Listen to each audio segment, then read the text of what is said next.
both wearing pink. Mm-hmm. How did you know? Coincidence.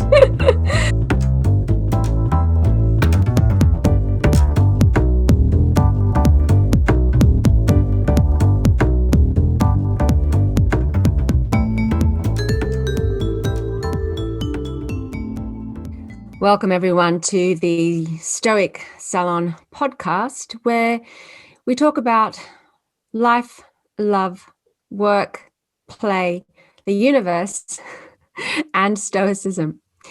And today I'm really excited. I'm going to be meeting for the first time and speaking with Sophia Elizabeth Shapira, who is really interesting. I'm going to really enjoy this conversation. Sophia has dealt with autism, gender dysphoria, and to some extent attention deficit disorder for an entire lifetime, it seems. In early adulthood, Sophia discovered Stoicism to be a powerful tool in navigating and dealing with those sorts of challenges.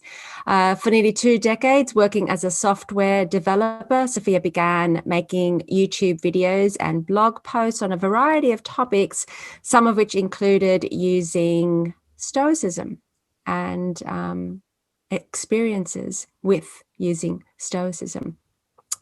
Now, the first piece of Sophia's that attracted significant attention was a 3-part series on YouTube, and I'll be sharing the links in the description below or wherever it appears around this video. And the title was Stoicism, or is rather Stoicism, My Coping Mechanism. Years later, there was a blog post titled Why Stoicism is Great for Activism. And another important YouTube video is Onion, Layers and Stoicism, in which Sophia discusses a way of illustrating a key improvement that modern Stoicism usually makes on classical Stoicism. And it's an improvement that is essential for the ancient philosophy to stay relevant to someone such as Sophia, such as a lot of us, I think, who deal with diagnosable conditions whose symptoms can include haywire emotions. So on that note, I think it's time for me to introduce Sophia Elizabeth Shapira to the Stoic Salon podcast. Nice to meet you. I'm Kathryn. I'm Sophia. Nice to meet you. And I've never met you before, and it's such a pleasure to meet you, and I'm really excited. How are you, Sophia? Welcome. I'm very well. How are you? I'm pretty good. There's it's grey. I live in Scotland, so the first thing I always talk about is the weather. And I was talking to Bob, who does the Scotland Stoics podcast, and I spent an entire first 10 minutes just telling him about how stoic you can become living in Scotland with dealing with the hardship of the weather. But I shouldn't be making weather jokes. Yeah, I've been paying a lot less attention to the weather when I haven't been going anywhere. That's true. Usually I only paid attention to plan my trips. So yeah. I've got a dog. I walk my dog every day. So I'm always checking the weather to know when there's going to be a pocket when it doesn't rain in Scotland so I can take her out. Okay, it's a slight exaggeration, but not that much.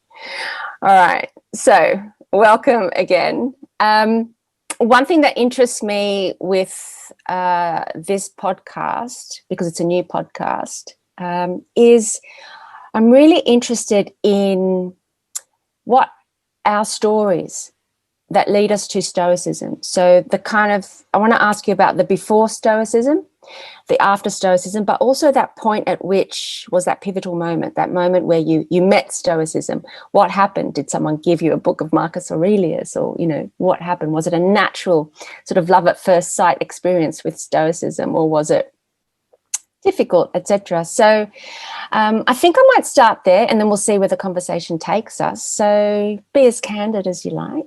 What was the before Stoicism for you? Well, I've always had difficulty managing my emotions. It comes with the territory of autism and attention deficit that managing emotions is not going to be an easy thing to do. It's and Stoicism doesn't instantly solve all that problem, but it does help mitigate it and make it a bit less. That's really interesting that you've started with the autism discussion, because I actually work with, and I'm a teacher. I've been teaching for years, and just 2 years ago I started teaching a class of adult learners who live with autism and ADHD, and that was my first experience, and it's been gorgeous. I just sat with them for 2 hours again today. So autism, and then I actually have met quite a few people this year who were diagnosed late in life with autism. So tell me a bit about autism. If you want to talk about when you were diagnosed, when you knew about it, what was going on, what was the murkiness before that, before you knew, and then, the difficulty of managing emotions, and how did Stoicism appear to be a solution? Too many questions at once, but I have a habit of... Well, I was diagnosed just a few years ago with autism, attention deficit. I was diagnosed at first diagnosed at 18 or 19, but was re-diagnosed again in my very late 30s. First time I was diagnosed with attention deficit hyperactivity disorder. Second time it was just attention deficit disorder because of uncertainty about whether certain motions that I'm even going through right now, but just off screen, like with my right hand, whether things like this count. Because you're doing a little Yeah, I have this plug that I took off of the end of a plug when I plug. When you get these extension cords, and they always come with this protective plastic. I took one off of it, and I'm now just using it as a fidget toy. Wow. Okay. And that's so. How do you what is that? Is that so a fidget toy? Okay. I'm using it as one. It's not. Yeah. All right. So that was a way of. Is that a way of managing emotions, or? I don't always know exactly what triggers. Sometimes it's when I'm a bit nervous. Sometimes it's all over the place. What triggers? Yeah.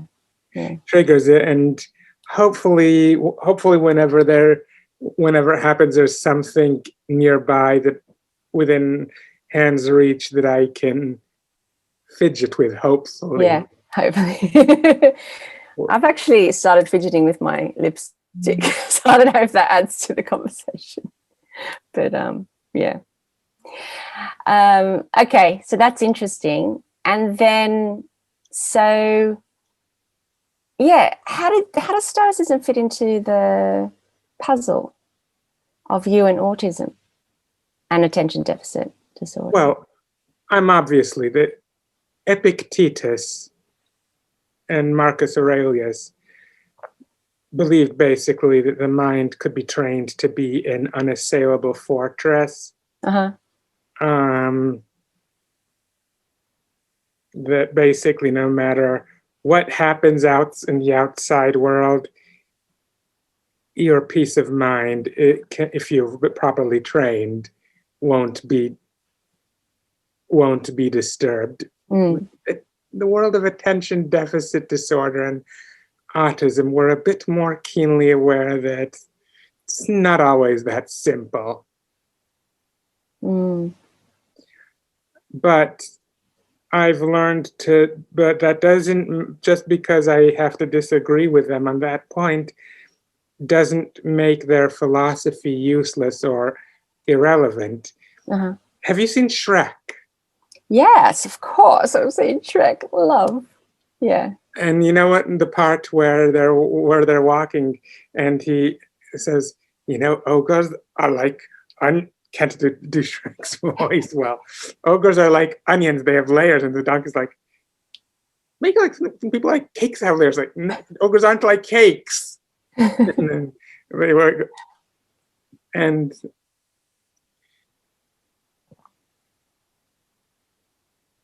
but basically, the mind, I've come to realize that our locus of control is, when you think about that, we're a lot like ogres. So tell me a bit more about, so when Shrek was saying like layers, what did he mean by that? I'm not sure exactly what Shrek meant.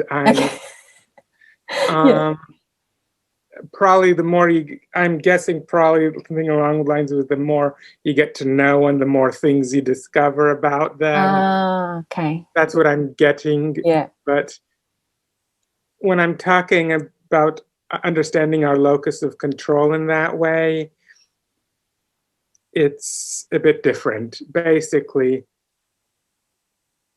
I made the commitment that I was going to show up for this podcast. You say that me keeping my word or not is something I have control over. And pretty much I do, but what if the internet had completely gone down? Greatest fear. My point is that would be one area where my locus of control in one layer, my being here and ready to click the Zoom link, would not translate to the next layer, to the next layer up, to the next layer surface word, which would be my actually showing up to the Zoom meeting. Or if we want to go one layer down, what if I had gotten terribly sick? Then I wouldn't even be at the computer ready to click the Zoom link.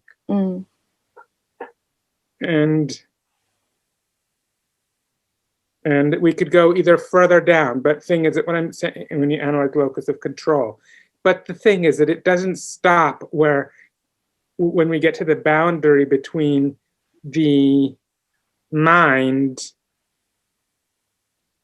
and the external world and the mind, these layers do not stop.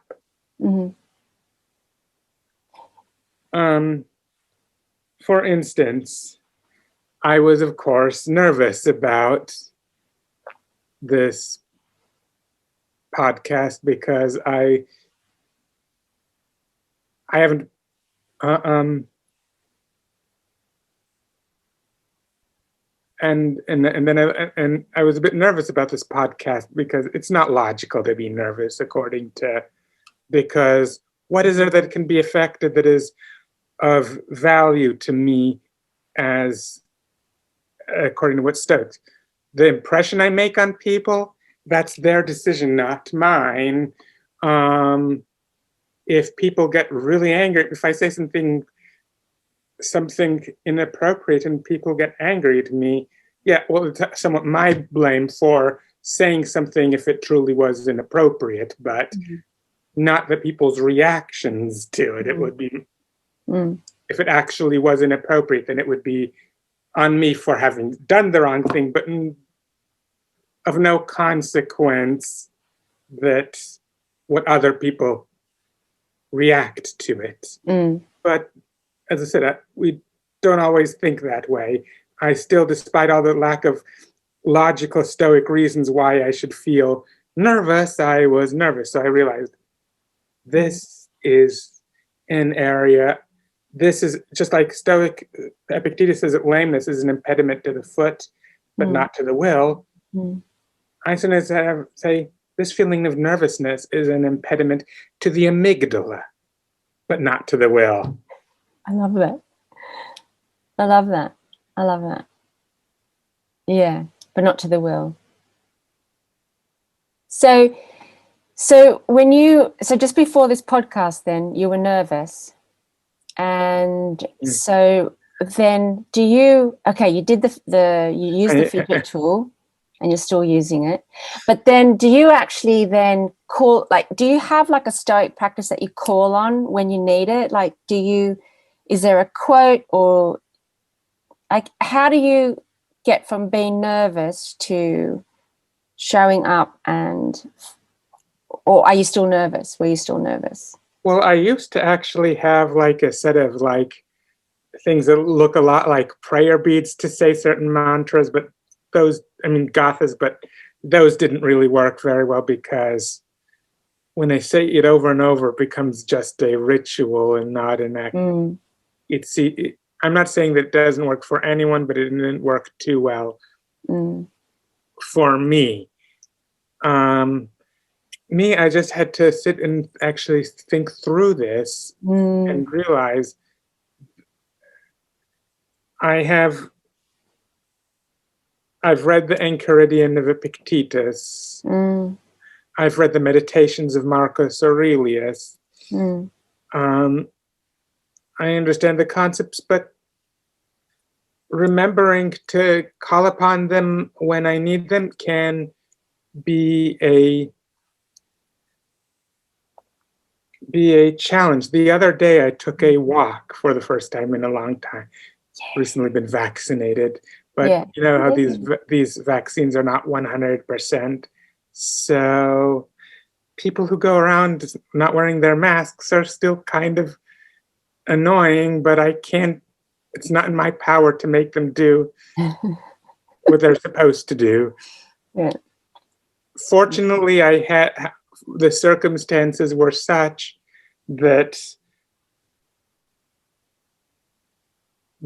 I was fortunate enough to have a route that I could follow where the sidewalks were wide enough that I could avoid people like that when necessary. But still, the fact that they were exercising disregard of public safety in a way that the fact that I was being compelled to do by people's disregard for public safety was a bit annoying.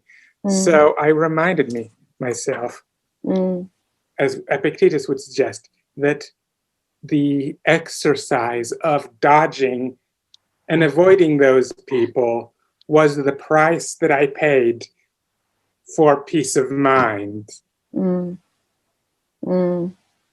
At least that you found a wide enough pavement to be able to navigate that, I guess. I don't know what I would have done.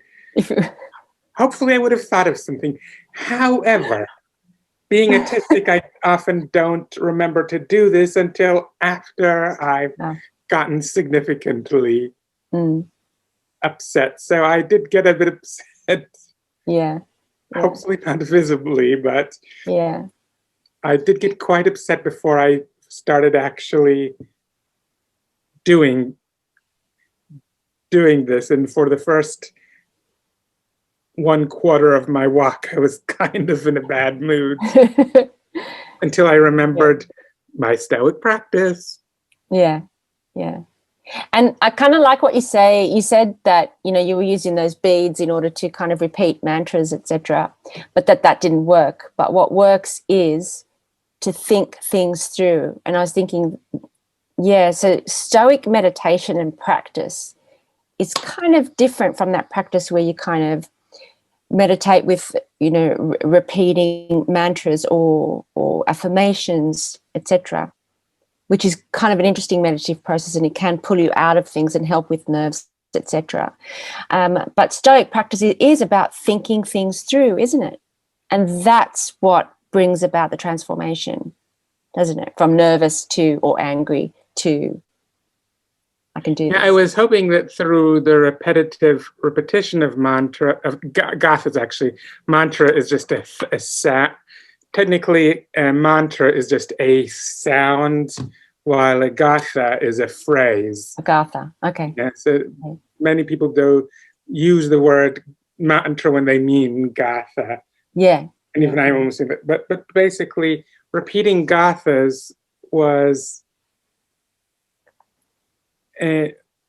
something I try to do in hope of getting it to be so that Stoicism would kick in faster or more thoroughly. Unfortunately, Unfortunately, the tops of my ears are round and my blood is red. Round, not pointed. I know. Red, not green. So That's a big impediment, isn't it? It's like, but that's an impediment to the amygdala, not to the will. yes, yes, yeah, And to the ears and the blood. to the ears and yeah. I remember, I think it was reading, reading Marcus Aurelius, who had this practice of, in his notebooks, which was private notebooks, he was writing down and rewriting the teachings, the Stoic teachings. And I think it was Pierre Hadot, I was reading Pierre Hadot, and he sort of analysed the style of Marcus Aurelius and saying that Marcus Aurelius was kind of, and I think Gregory Hayes also does this in his introduction to his own translation, that Marcus Aurelius just repeats and re-expresses and reformulates over and over again the same concerns, like concerns about death and anger and frustration and distraction, all that. And Pierre Hadot kind of was really interesting, his analysis, that the whole process of repeating and rewriting and really working with the text was to make it so striking to your soul, to your mind, that you would remember it, so that when you go out to walk, in COVID Park, you've got the Stoic teachings almost like as second nature. So do you find that, which again is different from the comforting repetition of repeating the maxims and the teachings, do you find that you have memorized ever anything and that kicks in that way? No, not really been much into memorizing, familiarizing myself more, memorizing. I mean, anyways, I don't read it in the original Greek anyways, so I'm not going to say it verbatim, but even if what I take from the English doesn't have to even be a verbatim rendition of the English translations that I take. I remember the gist of what Marcus Aurelius was saying, the gist of what Epictetus was saying. And if I reread it, it's not in order to remember. If I reread it, it's not to get exactly the exact words they use, but in order to think as maybe some concept they mentioned that I had maybe missed in a previous reading. Yeah. Not about, which happens. I know. Tell me about the first time that you read or heard about the Stoics. It was in high school. Really? When we were in the history class, when they talked about Roman philosophy, they talked about the 4 schools, and I remember them talking about 2 of them. 2 of the 4 that they talked about were Stoicism and Epicureanism. And was that high school in America? Yes. Wow. I didn't hear about the Stoics until in my 20s. I even did philosophy at uni, and we didn't study the Stoics at uni. But there was no mention of Zeno of Citium. I came out with the impression that Epictetus was the founder of Stoicism. And did everything himself. Yes. Hey, have you read at all Ryan Holiday's and Stephen Hanselman's Lives of the Stoics? I listened in audio format, both to The Obstacle is the Way and to Ego is the Enemy. And I know that a lot of people like to rag on Ryan Holiday because of his history of what he did before he went into philosophy. Yeah. But I don't think that's a good reason to rag on him. And I think that those 2 books of his that I listened to are very useful, quite possibly the cornerstones for modern. There's some issues that they don't discuss that I still think are important innovations of modern Stoicism. Like when I talk about the onion thing, it's not really that different from what many other modern Stoics stress. As in concept, it's just the only thing that's really different is just my way of illustrating the concept. I mean, but the concepts that I illustrate with that model are things that are very common in modern Stoicism that you don't see as much of in ancient Stoicism, which I attribute to the fact that ancient Stoicism, they were dealing with the fact that they didn't have modern knowledge of psychology. Yeah. And neuroscience. Yes. Yeah. So with the onion, because I'm not really familiar with that. I meant that way of how, like ogres, we have layers. Yeah. So is that a adaptation of the dichotomy of control, or is it something else? It's about the dichotomy of control, but the fact that dichotomy of control, where something falls in the dichotomy of control, where something falls in the dichotomy of control may depend on how close to the core or to the surface of the onion you're talking. So what's the onion? Is that our mind? It's the layers of your locus of control, which the inner layers are like your mind. The outer layers are things external that you're responsible for. But so is that like a continuum of control then? Yes. Right. And then there's that's interesting, because I think there's a bit of controversy about that theory, isn't it? The whole idea of a continuum of control.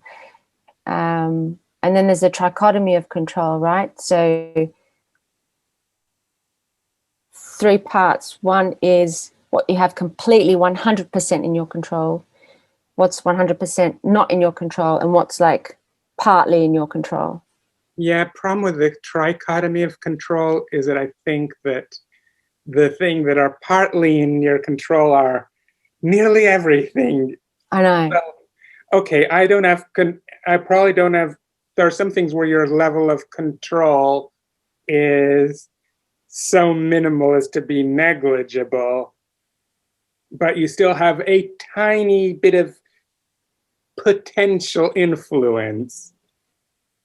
Like, okay, say, take for example,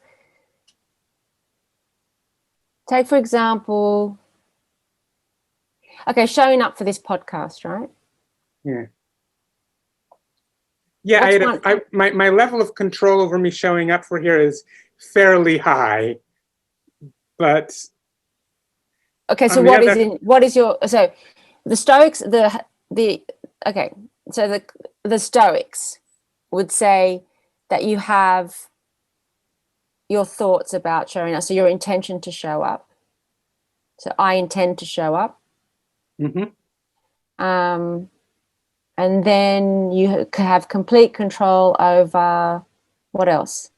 Your desire to show up. I actually want to show up. Yeah. And then your actions. I'm physically healthy today, so I can actually walk to the computer and show up, right? Yeah, but thing is, I don't have control over my physical health. I mean, I can avoid doing stupid things like going to crowded events in the middle of a pandemic, but that only reduces my chances of being very sick. It doesn't eliminate them. Okay, so with showing up to the podcast, what do we have? The only thing we have 100% control over, according to the Stoics, is our intention and our desire. Yes. And our judgment. It's going to be a good podcast because it's Kathryn and Sophia talking. The thing is, I don't want to die. Yeah. It's not because I have judged that dying is evil, but because over millions of years, the relatives of our ancestors who didn't care about dying were less likely to survive long enough to pass their genes on to the next generation. It has and basically, as a result of this evolutionary process, it is in our instincts to want to live. That's not That's not because we've judged death to be evil. I know very well that life has to have an end because it has a beginning. Mm-hmm. But the idea that I will someday die and don't even know for sure when that's going to be is unnerving. But as I said, that's one of the things which are an impediment to the amygdala and not to the will. I realize that the only reason I have these feelings, it's not my will talking, it's my organism as a result of millions of years of random mutation and natural selection. And Okay. by So, doing that, I still yeah. have that fear, but it doesn't go as much to the core. By doing what? By realizing this, I still have some fear of death, Right. but it doesn't go as much to the core, Yeah, as if I didn't take conscious mindfulness of this. Of course, whether I will be able to do this in my final moments remains to be seen, and I probably won't be able to come on here and tell you after the fact. Oh, look, just keep a copy of Marcus Aurelius on you at all times. So you're basically saying that there's a certain instinct to desire to live? Yes, because it's because of natural because of how evolution has favored it. And can we control that desire? I think that we can learn to mitigate it. Right. Not eliminate it, but mitigate it. And that's what I say. It's my evolved instinct. It's the instincts that have evolved over a million of years that has that fear, not my will. Yeah. It is not. And when you say my will, what do you mean exactly when you say my will? What does that mean and look like? What is that? Is that your? Oh, sorry, I'll let you interrupting. The extent that I can affect my mind by reasoning about this. Okay. Yeah. So your reason, your rational faculty. Yeah. Yes. Yeah. Yeah. So even if there's this deep-seated ancestral fear, your mind can still contain and somewhat reduce by virtue of just thinking through it, as you said before, right? Yeah. But I don't expect it to eliminate it. Yeah. And that's why I talk about the layers that are within the mind. Right. Yeah. Do you know what some of the modern Stoics? So not all the modern Stoics would accept that onion theory, would they? I don't think one could say. I think there's hardly anything that one could say that every modern Stoic would agree or disagree with, but it's definitely not fringe. Yeah. Even if the illustration itself is not common, the ideas that it expresses are definitely not fringe in the modern Stoic community. Yeah. So it's definitely that sense of a continuum of control. Yes. All right. And then you've got, I think Massimo Pigliucci would probably, I have a feeling that and Gregory Lopez in that book, How to Live Like a Stoic, the exercises, 52 exercises. I haven't done those exercises. I think from what I remember, they're very, very clear on just accepting the dichotomy and not looking at the murkiness of control. Well, that just doesn't work very well when your brain doesn't do everything it's told to do. Yeah.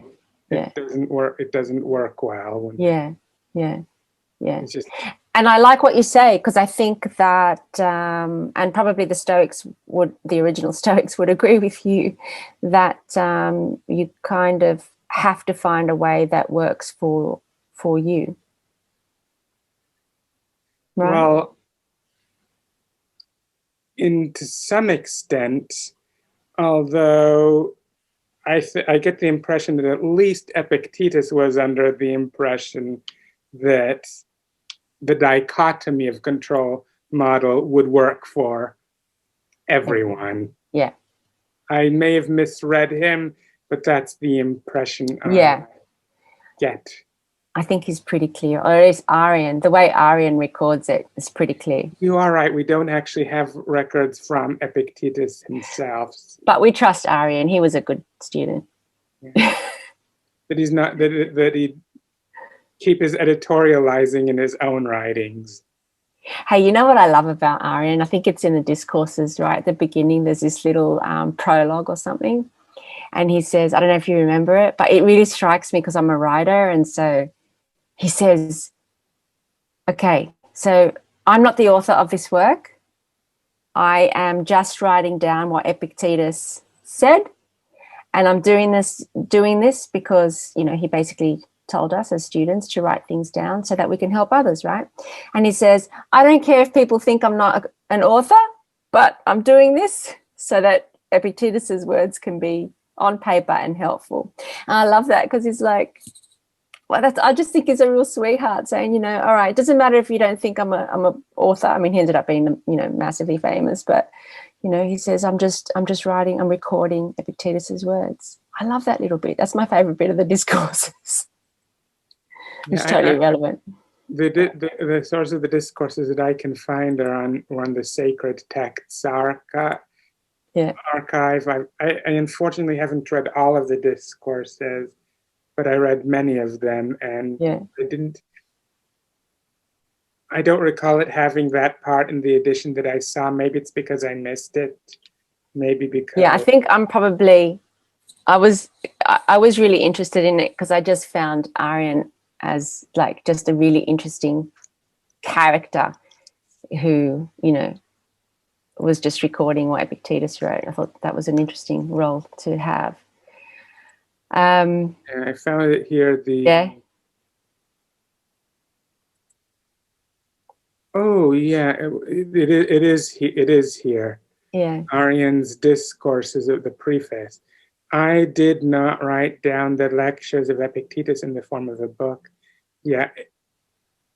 And it says, Arianus to Lucius Gellius, greeting. Yeah, it is there. It is there. Yeah. I love that bit. I just love that bit.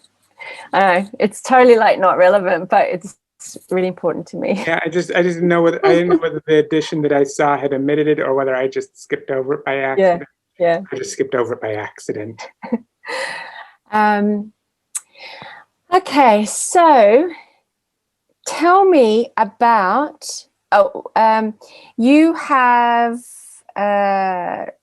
done some YouTube videos which are really interesting, and you write a whole lot of blog posts on activism, and I'm really interested because the transgender issue is, you know, quite important and urgent and relevant right now. Do you want to talk about that and Stoicism? Oh yeah, the first time that I was actually that I was noticed by the Stoic community really was when I did a 3-part YouTube presentation years ago. I had to take it down and put it up because YouTube's changing of the baseline of volume made it so that the original one was barely audible. So I had to basically take it down and put it back up with a higher volume. But basically, there was another YouTuber at the time who made a request that people respond to her video, a transgender YouTuber, and she asked for people to make responses to her video that explained their coping mechanism. And so I responded, I actually did it in my PJs, a 3-part YouTube presentation. I'm saying it, I love it. So good. Yeah. A 3-part YouTube presentation titled Stoicism, My Coping Mechanism, where actually as far as I know, it was the earliest treatment of Stoicism and transgender issues. It's a thing that up to that time nobody really discussed, and Stoics really weren't discussing the issue. When I explained basically that our gender identity is part of our nature, and that living inconsistently with nature includes living in consistency with the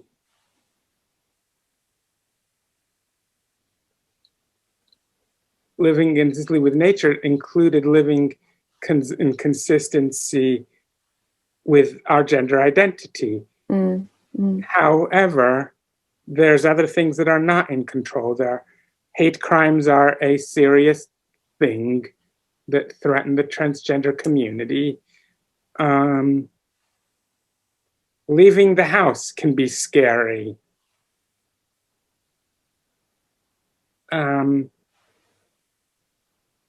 You don't have control over whether your family will accept you or not. You don't have control over whether you will be alive or not. You don't have control over whether you will be able to eat or not. You do not have and here in America, it can be very iffy whether or not you ever have enough money, where basically here all healthcare is privatized there. And at the time, practically I don't know if there were any insurance companies that cover the surgery at the time. Here in America, if you're starting transition, being able to ever get to the end of transition is uncertain. At the time that I made that video, I was not certain whether I would ever be able to make it. And now? Well, now it's kind of already, I know that I made it in the past. Yeah. But I only knew once I got to the end of end of it. And it's not because I did something right. It's because circumstances beyond my control happened to roll in my favor. So tell me a bit more about how Stoicism was a coping mechanism what were the issues internally? So for you personally, dealing with that transition and all the issues, and how does Stoicism work in that case? Okay, at the time that I transitioned, especially when I started transition, I was very religious. At the time, I'm not anymore, but not religious at all anymore, actually. But I was very religious at the time. And it was an issue about whether or not, first thing to issue was what God saw me as. And that was the first issue that I had to wrestle with. I even asked a friend to pray over me to make sure that there were no malevolent It's a bit embarrassing that I would. It's a bit embarrassing that I would have asked that I was superstitious enough to ask that. Yeah. But I didn't think, and she didn't think that there were demons causing these feelings. But I felt at the time that asking someone to pray over me for that purpose was part of the process of ruling out all other possibilities, because I was that superstitious at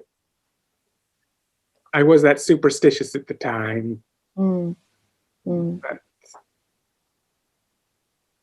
So that was the first hurdle, was about deciding whether it was about the question of what God saw me as, which of course, now that I'm not I don't believe in God anymore, I don't find that to be applicable. Mm.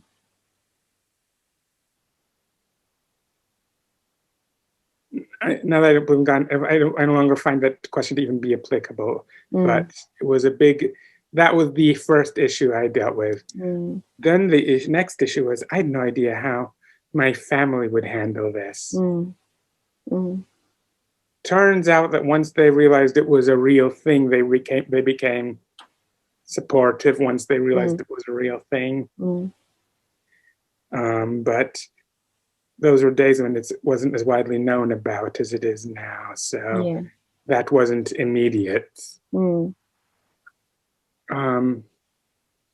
It took a while for them to realize that it is a real thing. So I guess you were navigating this whole thing in turn, like at a personal level on your own, really. I mean, you had friends, and then so tell me how. So you mentioned Stoicism as a coping mechanism. How did that fit into coping with everything? Well, when I was, as I mentioned, those were days when, of course, being religious at the time, before leaving the house, I would pray to God to help me to not get killed that day. Whenever I left the house. You mean like violence? Yes. Yeah. And basically it was to use Stoicism to address my fears of violence, fears of... How did you use Stoicism to address the fear of walking out and maybe being killed in a violent way? How did Stoicism help you walk out that door? Well, whether I get killed is outside of my locus of control. Yeah. And since I've realized that being a woman is part of my nature, it is unvirtuous to fake being something else. Yeah. And virtue is in my locus. This was before I had figured out the whole onion thing. And I was just wondering why it doesn't always work, but... Yeah. Okay. And you know what I'm thinking? You did a lot of work privately with Stoicism to help you kind of step out the door, for example, to use that example. And I'm thinking, there's a lot of fear of transgender people. There's a lot of fear of, pronouns and all this stuff, right? Well, the thing is, I also am Jewish. It's not my religion, it's my ethnicity. Yeah. Wasn't even the Jewish religion that I was very much into at the time. It was another religion that I was into. But ethnically and culturally, I am Jewish. And as such, we're not just like today, there is the bathroom libel about transgender people, just like in centuries past, and unfortunately not extinct today. I realize it's not extinct today, but there's a blood libel against Jewish people. It's kind of a game that we're used to. Yeah. It's like from the blood libel to the bathroom libel, from us secretly controlling the media to the whole complaint about cancel culture. It's really nothing. That's not really new territory for us. Being transgender and Jewish. Yeah, you've had practice. Yes. I'm curious, to address this fear that people have, what would a Stoic say to someone who's kind of weird and fearful about transgender people and bathrooms? And because I live in Scotland, right, and there's we're coming up to elections, and I live in the southwest of Scotland, and there's a women's group that got together. I haven't heard because I heard via my husband, because I don't keep up with things, but there's a women's group that got together locally to discuss the bathroom issue. Like, what's going to happen when the bathroom is not our bathroom anymore? I've been thinking about what would Stoicism say to that concern and discomfort or something? Honestly, the Stoicism that I've never really given thought to that. I've given more thought to what Stoicism can say to the activists who are confronting against these issues. Yeah. In that, what is in our locus of control, not to the people who are pushing these anti-transgender things, but to the transgender people and allies of transgender people who are confronting this. Yeah. Really, as far as the thinking I've been doing, it's to them that Stoicism has the message, and that message is that our role is to speak the truth and to not back down on speaking the truth, and to make sure that do everything in our power to make sure that the truth gets hold. We can't control whether people are going to listen. We can only control whether we do everything in our power to influence, make sure that politicians do the right thing, to try to get the right message out there. We cannot control whether people, which is a bit of a difficult pill to swallow when you consider what is at stake. It's a bit of a difficult pill, but that's there. But it's ultimately what is in our control and what is not in our control. I think that's really interesting, because you're doing quite a lot of work there, even saving your own life, so to speak, by practicing Stoicism, and in general, all the work that you do. When I remember to do it. When you remember to do it, yeah. And that's interesting that you say that, because we forget, don't we? We totally forget. Yeah. And I was talking about this just with Sharon LaBelle recently. I was like, why do we forget? Why don't we just learn Stoicism, just like move on and become fabulous, you forget. You have to keep coming back to it. I think of the sage as being a asymptotic goal, not something that someone ever The legendary sages are really just people who were just much closer to sagehood. A pure sage, I don't think actually exists. Yeah. Yeah, I think I'm with you on that. And I think that I think generally most Stoics today would say that we're all works in progress, right? Yes. Yeah. But I don't think I'm even that close to being a sage, because like yesterday when I was out walking,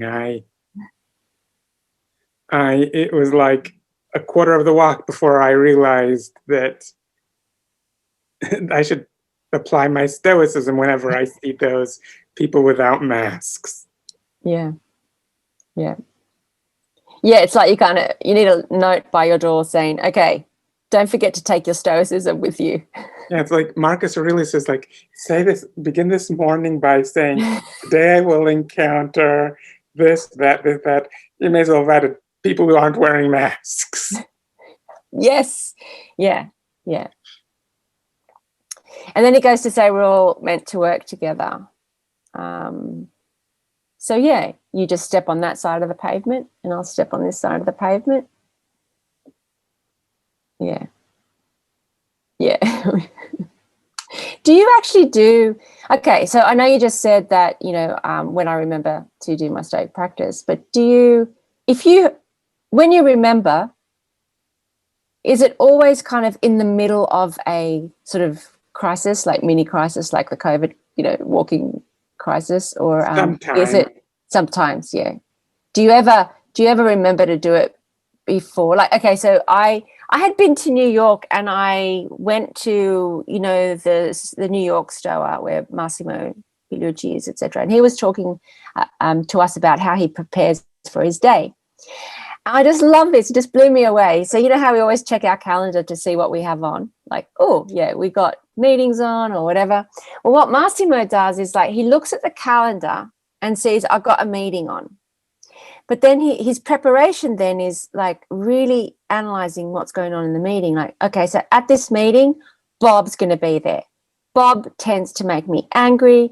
Let me prepare for Bob, right? So he starts like imagining what's going to be at the meeting, who's going to be at the meeting, who's going to trigger him at the meeting, and then he prepares stoically for That's that. when I anticipate the possibility of things getting under my skin, but that which is sometimes, but not always. Not always. Yeah. Sometimes I do prepare in advance, not as often as I wish I could say I do. Yeah. So why? Because I'm trying to work, because I try and do like every morning, do a bit of journaling and do a bit of like just a death contemplation, like just think a bit about death, and then, you know, as a Stoic say, just pop in, pop out, have a quick thought, and then, you know. And sometimes I do forget because I feel rushed, or I don't know, someone's waiting or something. Do you wish, okay, so if you had a perfect practice, if you were not a sage, but if you were the perfect work in progress Stoic, what would be your daily practice? Because we're supposed to be doing it every day because we forget. What would be ideal? The ideal situation for you? Well, I'd start with something similar to what Marcus Aurelius says, but I'd be a bit more varied about it because I wouldn't want it to be just a formula of words, because, as I said, that goes hollow, just like the prayer bead experiment went. So, but I would do something similar to that every day. Whether I do it in writing or just in my mind, that's an individual thing. Would you do it in your mind, or would you write? I'd probably experiment with both. Yeah. I have experimented with both, but I would, and probably the different periods of my life, I would lean more for one than for the other. There's the period of my life when I started my transition. I still have my apartment. I've kind of been staying with my parents for the pandemic, but in my apartment that I'll be moving back to when this is over, I still have the journal that I kept at the time that I started my transition. And one of the advantages of doing it in writing is that you will have it to refer, the writing to refer back to later. One reason why some people might prefer to do it, though, another thing is doing it in writing holds you accountable to doing it. And a reason why somebody might prefer to do it just in their mind might be some people might feel that doing it in writing slows them down. So there's pros and cons either way. And even like, I really like the walking meditation, where I think it's in Marcus Aurelius, he talks about the Pythagoreans, that they kind of say, go out for a walk in the morning and then look out and just look at the stars and look at the sky, and just notice that they just do their job. They just do their job every day, same thing. They just got a habit. They just do it. They do what's in their nature. They appear, you know, there's no thinking, like the stars aren't trying to be the moon or anything. And I kind of really like that. Just every day, just doing your job, whatever role it is that you're on this planet to do. What's your, how would you identify your role on this planet? Like, what's the work that you do every day? Yeah. I don't understand your question. Yeah. I'm thinking back to, you know, how Epictetus at one point kind of says, you've been assigned a role to play I have And many roles. I don't have just one. Yeah. Daughter to my parents, Yeah. sister to my sister, Yeah. aunt to my nephew. Yeah. Yeah. Yeah. I even try to be a friend to my friends. Yeah. Yeah.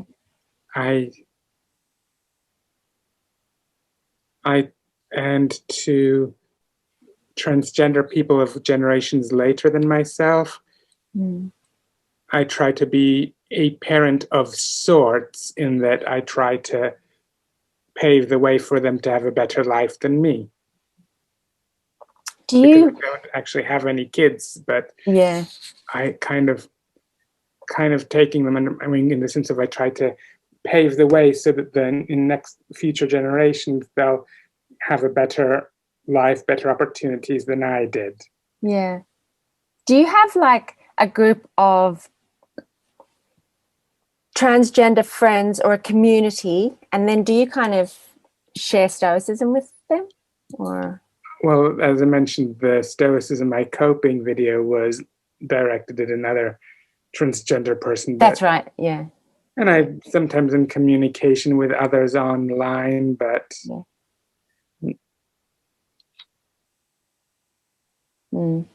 I like that. I'm thinking that it's a very, very useful tool, isn't it, for everybody on this planet? Yes, it's useful for anyone who uses it. Isn't it? Yeah, yeah. Okay, who's your favorite Stoic philosopher? Yeesh.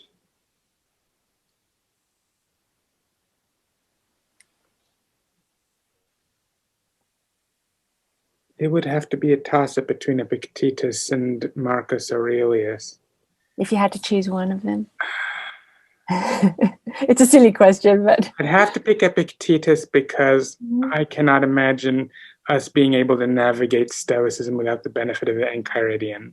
Yeah, you're right. Actually, thank you for that, because I always sort of say Marcus Aurelius, but then even he would be lost without Epictetus, right? If you want an introduction document to Stoicism, don't go to any of the modern Stoics.